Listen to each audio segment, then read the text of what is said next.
In 1968, young Iris and her fiancé Paul attend the Skyview restaurant opening. Paul proposed to Iris, slipping an engagement ring onto her finger. At that moment, Iris saw something terrifying. A boy above had tossed down a coin. It seemed as if death itself blew on the coin, guiding it right into a ventilation shaft. The coin got stuck in the fan, stopping it instantly. Meanwhile, people inside the tower danced happily, unaware that cracks in the glass beneath their feet were quickly spreading. As Iris and Paul moved into position, the metal supports below reached their breaking point. Bolts snapped loose one by one. Suddenly, the trapped coin shattered a fan blade, sending it flying straight into a gas pipe. As the dancers continued, cracks widened, and gas began leaking into the air. Everything around Iris made her uneasy. Suddenly, Paul fell through the floor. People began falling one after another, desperately grabbing onto metal beams. Below, ground staff panicked and ran for their lives. Paul managed to grab onto a pane of reinforced glass. Iris screamed for help, but no one came. She reached out desperately for Paul, but he slipped and fell anyway. Chaos erupted as terrified people tried to escape. A woman engulfed in flames ran into the gas leak, instantly causing a massive explosion. Those who couldn't run fast enough didn't survive. Iris narrowly escaped the flames. Staff shouted at everyone left to evacuate immediately. The boy who threw the coin sprinted ahead, leading the way. The panicked crowd rushed toward the emergency exit, but death had planned this too. The walkway collapsed, killing everyone who entered. Miraculously, the boy escaped unharmed. The remaining survivors rushed to the elevator, pushing each other violently in a bid for survival. An old man shoved Iris aside, but got stuck halfway through the overcrowded elevator doors. The overloaded elevator malfunctioned, crushing the old man horribly. Iris struggled to find another escape route, but the stress affected her pregnancy. She suddenly noticed objects sliding sideways, and the ceiling began to crack ominously. Sensing disaster, she quickly climbed upward. Others weren't so lucky. The floor split in half, creating a steep slope. People slid uncontrollably downward, landing on the reinforced glass.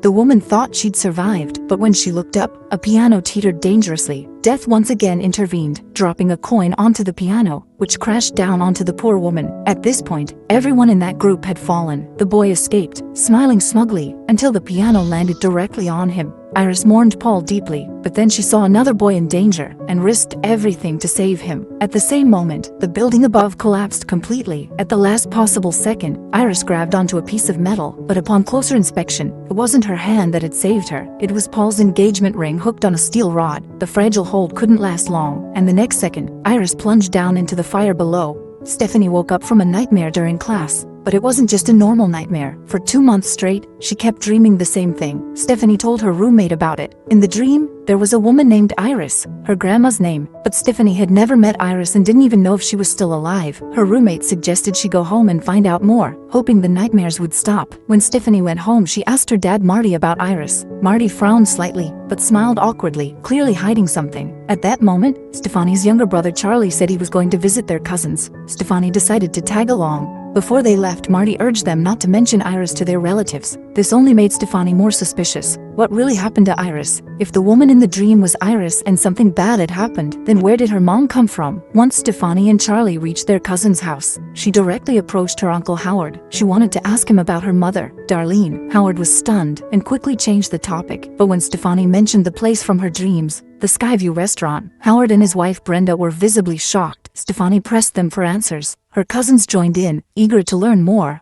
Finally, they revealed Iris wasn't dead. She had suffered a mental breakdown. But to Howard and Brenda, Iris was as good as dead. Stephanie wanted to talk to Iris herself, hoping it would end her nightmares. Frustrated, Howard explained that after their father died, Iris lost control. She stopped them from going to school, locked them inside, and lived in constant fear that her children would somehow die. Eventually, the police intervened and took Iris away. Later, Iris kept obsessively watching their foster care progress. Once Howard and Brenda had their own children, Eric, Julia, and Bobby, Iris started sending them scary letters. These letters were filled with warnings and gruesome photos of dead bodies. They eventually moved away, cutting all contact with Iris. Stephanie asked to see those letters, but Howard and Brenda refused. After much pleading, Brenda secretly told her where the letters were hidden. Stephanie found the letters, and what she saw shocked her.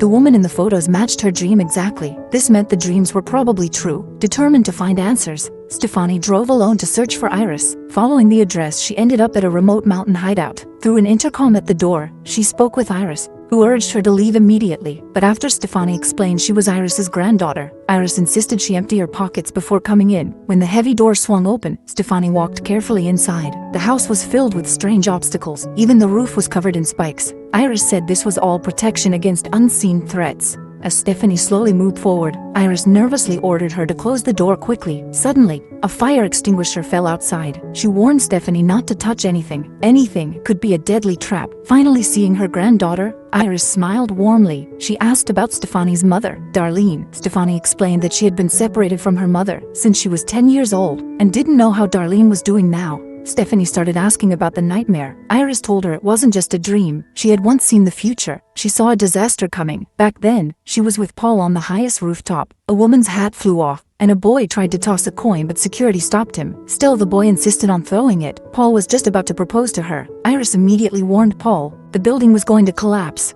Everyone would die. Paul looked confused. Then Iris rushed to grab the coin from the boy's hand. She got the key object that would trigger the butterfly effect. She hurried downstairs, grabbed the pot that was on fire, found people dancing inside. She quickly grabbed the microphone, told everyone to look at the floor. Some tried to stop her, but others noticed the cracks below their feet. That night, she saved many lives. The building didn't collapse. Later, the restaurant shut down. Iris had stopped the disaster, but Death didn't like his plan being ruined. Years later, he came back and killed everyone who was there that night, including her husband, Paul. Iris learned how to see death coming. She had spent years stopping disasters. Now, Death had finally caught her. She had cancer. While talking to Stefani, Iris let her guard down. Death silently arrived. A magnifying glass reflected sunlight onto a metal tray. The beam bounced onto a rope. It started to smoke. Iris believed Stefani's dreams were a sign, because she might have inherited her gift. Iris sensed something was wrong. She turned her head and spotted Death's trick. She quickly knocked the magnifying glass aside. Death believed Iris would be distracted because her granddaughter was there. Iris told Stefani to stay, to learn the basics. It was too dangerous outside. She hadn't stepped out in 20 years, but Stefani didn't want to stay. She needed to return to school. Iris warned her. Death was coming for their family, but Stefani thought it was just a dream. She didn't believe her. She left without hesitation. Iris begged her to take the book before she left. Just as Stefani was about to walk out the door, Iris had a vision. The wind, the compass,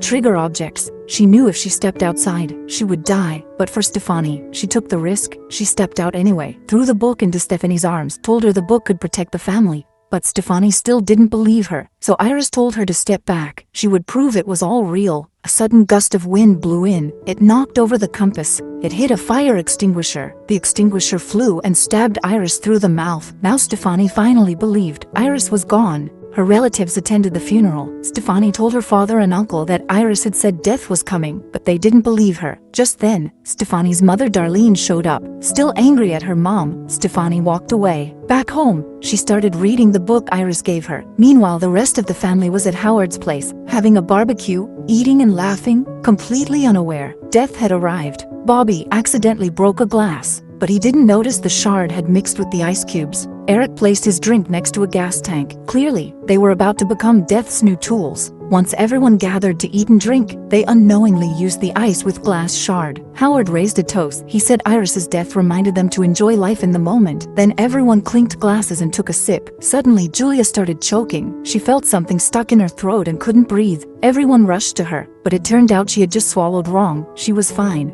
Inside, Stefani was reading Iris's book. She saw a chapter about the coin incident and a barbecue grill. Meanwhile, Eric was outside lighting the barbecue. Bobby called Charlie over to jump on the trampoline, but they didn't see the sharp rake hidden beneath it. The book slipped from Stefani's hands. She felt a terrible sense of danger. As the grill was lit, a photo frame fell and shattered. A shard of glass bounced across the floor. Whose drink had the deadly glass piece? Howard took a sip of his drink, but nothing happened. Then the camera zoomed in on Darlene's glass. Was it hers? Stefani, sensing something was wrong, headed toward Howard's house, while calling her brother Charlie. Unfortunately, he didn't pick up. The trampoline had loose stitching and was about to break. On her way, Stefani saw a warning sign, danger ahead. It was like death itself trying to stop her. Then the glass shard was revealed in her father Marty's drink, but he only took a small sip and put it down. Howard went up to jump on the trampoline. The surface looked like it could give way any second. Luckily, Darlene spotted the hidden rake. She shouted and rushed over, pulling it out and returning it to the shed. But just then, Brenda accidentally knocked over a bottle. It hit the switch on a nearby machine. The pipes underneath began to twist and shake. The same rig from earlier started sliding down. When Stefani arrived, Death was ready to begin its performance. Howard walked over to greet her. Suddenly, Bobby's leg got stuck in the trampoline. Julia turned to look, causing a shard of glass to fall from her cup. Howard stepped on the shard. A sharp pain hit him instantly. At that moment, the rake fell onto the lawnmower. Howard lost his balance and fell. The mower charged straight toward him and ended his life. The relatives attended another funeral. Stefani rushed home to go through the books again. She found a note that said, JB found someone who survived. She began analyzing who might be next. Iris and Paul's children were Howard and Darlene. Howard's children were Eric, Julia, and Bobby. Darlene's children were Stefani and Charlie. They were all connected by blood and couldn't escape death. Stefani explained the pattern to the others. Now they sat and listened quietly. It was all from the restaurant's death list. The order of death matched the one Iris had seen. Originally, hundreds should have died, but Iris saved them. And now, Death was coming back to claim them one by one.